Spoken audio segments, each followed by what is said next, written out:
تو ہوتا کیا ہے، ابراہیم علیہ السلام کی بھی اولاد اسماعیل علیہ السلام کی اللہ تعالیٰ نے قربانی مانگی تھی، کیا لے بھی لی تھی؟ نہیں لی، وہ تیار تھے، ٹھیک ہے، انہوں نے اپنے بیٹے کو لٹا دیا قربانی کے لیے، لیکن کیا اللہ تعالیٰ نے قربان کر دیا ان کے بیٹے کو؟ نہیں، کیا نہیں لی قربانی؟ تو اللہ تعالیٰ ٹیسٹ کرتے ہیں، ہمیں بھی ٹیسٹ کر رہے ہیں.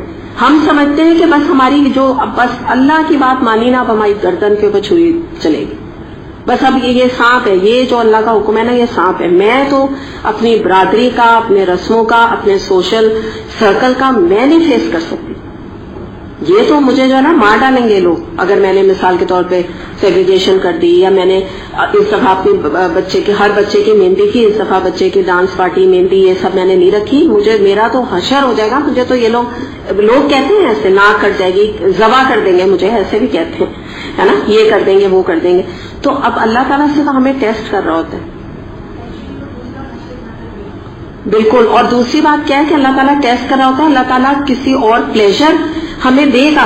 ایک اللہ تعالیٰ کی خوشی پلیزر کے ساتھ بھی تو ہو سکتی ہے نا، کہ ہم بھی خوش ہوں اور اللہ بھی راضی ہو، ٹھیک ہے نا، یہ بھی اللہ تعالیٰ بدل دیتا ہے ہماری خوشیوں کا کانسیپٹ، پرسپشن بدل دیتا ہے. وہ سمجھے کہ ہو سکتا ہے کہ آپ اللہ کی اطاعت اختیار کریں، آپ کا خود دل نہیں چاہے کہ میں اپنے گھر میں ڈانس پارٹی رکھوں، خود ہی آپ کا پرسپشن اللہ بدل دیں گے. اللہ پہ رلائے تو کرے نا انسان، کر کے دیکھے.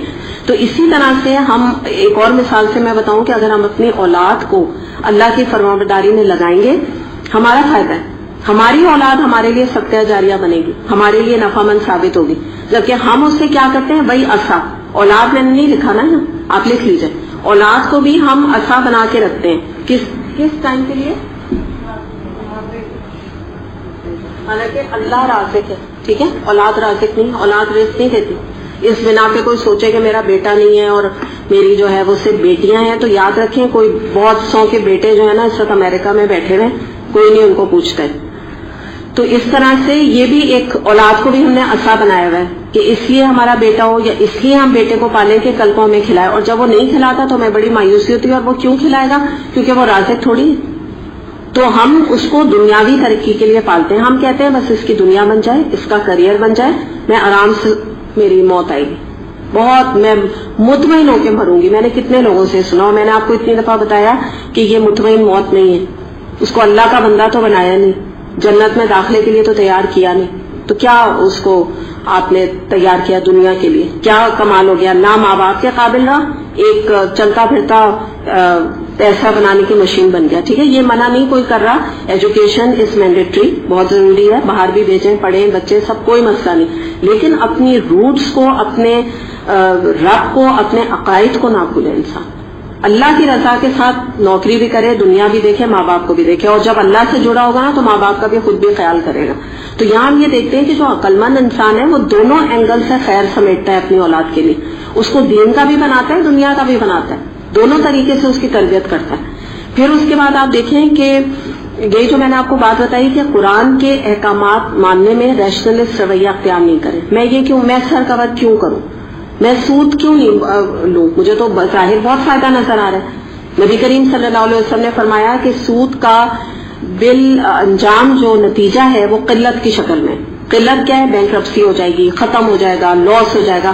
لیکن ہم یہ کہیں بظاہر جب میں لے رہا ہوں انٹرسٹ، بینک سے لے رہی ہوں یا لے رہا ہوں، مجھے تو بڑا فائدہ نظر آ رہا ہے. تو اگر آپ اس طرح اللہ کے احکامات کو لاجک پر اور ریشنلزم پر اور ان چیزوں کے اوپر رکھ کے تولیں گے تو یہ قرآن کے ایبزارپشن میں اور آپ کے درمیان ہینڈی کیپڈ بن جائے گا یہ ریشنلزم.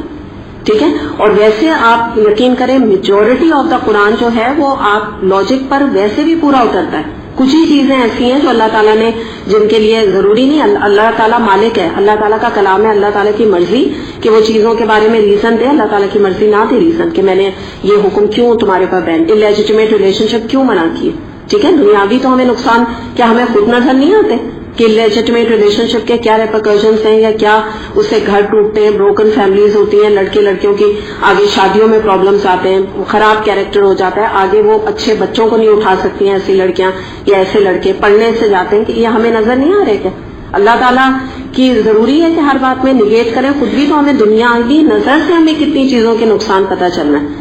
شراب کے کیا لیور سروسز سے بڑھ کے کوئی ہمیں کیا سائیڈ افیکٹ ہمیں کیا پتہ نہیں ہے، اس کے علاوہ بھی نہ جانے کتنے جو اسلامی لحاظ سے کیا ہے، یہ انسان کی شرم کو ختم کر دیتا ہے، انسان کی حیا کو ختم کر دیتا ہے، انسان کے خوف کو ختم، جو بیسک انسٹنکٹ ہے انسان کے اندر اس کو کل کر دیتا ہے. تو پھر انسان تھوڑی رہتا ہے، وہ حیوان بن جاتا ہے شراب پی کے. تو دنیاوی آج تو سائنس اتنا پروف کر کے آپ کو بتا رہی ہے. تو وہی والی چیز ہے کہ اللہ تعالیٰ نے جو چیز کا منع کیا اس کی بہت بڑی حکمت اور مصلحت ہے، جو کہ ہمیں نظر آئے نہ آئے، ہمیں ویسے بھی یقین کرنے کی ضرورت ہے، لیکن ہمیں تو ویسے بھی دنیا میں پتہ لگ جاتے ہیں اس کے side effect.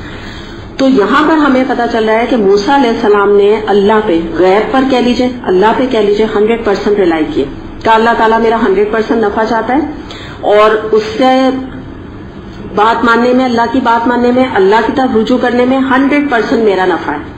I am convinced, میرے دل میں کنویکشن ہے. موسیٰ علیہ السلام نے یہ کہا، اور یہ کہہ کے عصا انہوں نے پھینک دیا، گارنٹیڈ ہے. تو یہی والی اگر یہ یقین ہمارے اندر بھی آ جائے نا، تو آپ سمجھیں کہ آج ہم سب مسلمان بعمل ہو جائیں، سب بعمل ہو جائیں، اللہ تعالیٰ کی اطاعت اختیار کر لیں. ورنہ کیا ہوگا اگر ہم یہ شک کے ساتھ دین کی طرف آئیں گے، یا میں نے آپ کو بتایا نا عصا سمجھ کے چیزوں کو تھامے رہیں گے، محبتوں کو، یہ جو میں نے آپ کو نیگیٹو چیزیں بتائیں، ٹھیک ہے، تو ان چیزوں کو ہم تھامے رہیں گے تو کیا ہوگا؟ آپ سے کوئی کہے گا کہ آپ سر کور کریں، آپ کو اس کے بہت سارے نقصان نظر آئیں گے.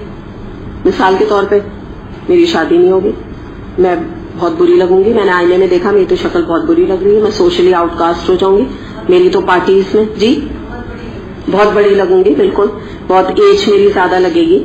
تو ایک لڑکی یا ایک عورت کے لیے بڑی وہ سینسٹیو ہوتی ہے اپنی ایج کے بارے میں، ٹھیک ہے. اتنے آپ کو نقصان نظر آئیں گے، شیطان آپ کو ایسے ایسے نقصان بتائے گا اگر اللہ پہ ریلائی نہیں کیا. میں نتیجہ اس کا بتا رہی ہوں کہ اگر موسیٰ علیہ السلام یہ نہ کرتے جیسے میں نے آپ کو بتایا تو کیا انجام ہوتا. تو اسی طرح آج ہمارا یہ انجام ہے، ہر چیز میں ہم اللہ تعالیٰ کے شک کرتے ہیں، ہر حکم کے آگے. پھر آپ دیکھیے قرآن، آپ سوچئے کہ اگر قرآن آپ پڑھنا شروع کریں، قرآن جیسی چیز میں بھی آپ کے دل میں کیا ڈالے گا شیطان، یا آپ اس کو ریشنلزم سے اگر تولیں گے تو آپ کہیں گے قرآن پڑھ لیا، نہیں عمل کرنا پڑے گا. بیٹر ہم کونے میں گھر میں بیٹھے رہیں، اللہ تعالیٰ کو تھوڑی، جب قیامت کے دن جائیں گے تو ہم اللہ تعالیٰ کے انوسنس پلیٹ کریں گے، اللہ تعالیٰ سوری میں تو وہاں اپنے گھر میں بیٹھ رہی تھی، مجھے تو پتہ ہی نہیں چلا قرآن کے کورسز کہاں ہو رہے تھے، آئی ایم ریئلی سوری، مجھے معاف کر دیجیے. تو یہ آپ کو سکھائے گا، ٹھیک ہے نا. بالکل نالج بڑھے گی تو عمل نہ پڑھو قرآن، نہ عمل کرنا پڑے. تو یاد رکھیں کہ اگر یہاں پہ یہ گلاس ہے نا، اس کے اوپر میمونہ نے پتہ نہیں پوائزن لکھا ہو نہ لکھا ہو، ڈال دیا اس نے پوائزن اس میں، ٹھیک ہے، اتنا سا لکھا نہیں ہے. میں اگر اس کو پیوں گی چاہے اس پہ پوائزن لکھا ہے نہیں لکھا، مروں گی، ٹھیک ہے نا. کیونکہ لکھنا ضروری نہیں ہے اس کے اوپر پوائزن کا کہ یہ پوائزن ہے. جو انجام ہے نا میرا دونوں صورتوں میں برا ہونا ہے، اللہ نہ کرے، بچت نہیں ہے. صرف میں یہ لاجک دوں وہ اس میں تو پوائزن لکھا ہی نہیں تھا تو میں نے پی لیا. تو یہ جو بات ہے نا، یہ بات یاد رکھیں کہ جو قرآن پڑھ کے تو پھر بھی امید ہے انشاءاللہ اللہ تعالیٰ ہدایت دے دے گا. بغیر پڑھے کسی کبوتر کی طرح کونے میں چھپ جانا، بلی کے ڈر سے یوں کر کے بیٹھ جانا کہ بلی مجھے کھا نہ جائے، تو کبوتر جتنی آنکھیں بند کرتا ہے نا بلی اتنا اس کو گریب کرتی ہے. یاد رکھیے گا یہ ایک ہوتا ہے کبوتر اور بلی کا معاملہ. پھر اس کے بعد آپ دیکھیں ایسے لوگ اپنے کو کہتے ہیں بہت اسمارٹ ایلیکس ہیں. پھر کیا ہے، صدقے کی بات آتی ہے، انسان کہتا ہے کہ صدقہ دے دیا، نہیں میں تو سارا بجٹ آؤٹ ہو جائے گا. اس مہینے میں تو میں نے سوچا تھا کہ ابھی آئی نہیں ہے، سردیوں کا دور بھی پتہ نہیں ہے، سردیوں کے میں کچھ کپڑے لینن وغیرہ لے لوں گی تو میں اس کے لیے پیسے جمع کر رہی ہوں. اب میں کیسے اللہ کی راہ میں کوئی پیسہ دوں، کیسے کسی قرآن اسٹوڈنٹ کو اسپانسر کروں، اتنے پیسے میرے نکل جائیں گے، فلاں میرا بجٹ آؤٹ ہو جائے گا. میں اپنے بچوں کے لیے آؤٹنگ پہ نہ چلے جائیں ہم کہیں باہر، کیوں میں دوں صدقہ، تو یہ آپ کو نقصان بتائے گا. تو یہ دیکھیں کہ اس طرح نا کبھی بھی شیطان جو ہے نا ہمیں دین پر عمل نہیں کرنے دے گا. اللہ کی فرما برداری کریں. ایک دفعہ جس کو کہتے ہیں نا کہ بس اللہ کی راہ میں ابراہیم علیہ السلام کی طرح کود جائے آگ میں. ابراہیم علیہ السلام آگ میں کودے تھے، کیا جل گئے؟ کیا ہوا؟ گلزار اس کو کہتے ہیں. ایک تو ہوتا ہے نا ٹھنڈی ہو گئی، کہیں ورڈ ٹھنڈی استعمال کیا ہے، کہیں گلزار کیا ہے. گلزار کا مطلب آپ کو پتا ہے کیا ہے؟ کیسی ٹھنڈ پتا ہے کیسی تھی؟ پھولوں کی جیسی، پھولوں والی ٹھنڈ، اتنی اچھی. کیونکہ ٹھنڈ بھی بعض دفعہ جب زیادہ ہو جاتی ہے تو تکلیف دیتی ہے نا. اتنی پیاری وہ اللہ تعالیٰ نے آگ کی جلانے کی پراپرٹی ہی ہٹا دی اپنے پیارے بندے کے لیے، ابراہیم علیہ السلام کے لیے، کیونکہ انہوں نے سیکریفائس دی تھی اللہ کے لیے.